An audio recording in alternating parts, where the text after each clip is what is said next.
Dengue মা, চালটা নিয়ে আয় তো। মা, এতটুকুই তো চাল আছে, কালকে আমরা কি খাবো? আচ্ছা দে, আজকে তো হয়ে যাবে, কালকে চিন্তা কালকে দেখা যাবে। ঠিক আছে। মেয়েকে তো বলে দিলাম, কিন্তু কালকে কি যে খাবো, হাতে তো 1 টাকাও নেই, কেউ আবার আমাকে কাজও দিতে চায় না। হর হর মহাদেব। মা, মা, বাড়িতে কেউ কি আছেন? আমাকে একটু সেবা দেবেন, আমি ভীষণ ক্ষুধার্ত। হ্যাঁ বাবা, অবশ্যই।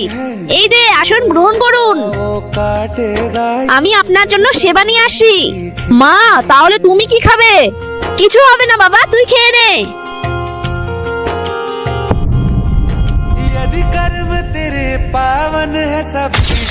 মা, এবার আমি আসলাম। হর হর মহাদেব। আরে সাধু বাবা তো তার ব্যাগ রেখে চলে গেছে। আরে সাধু বাবা কোথায় চলে গেল?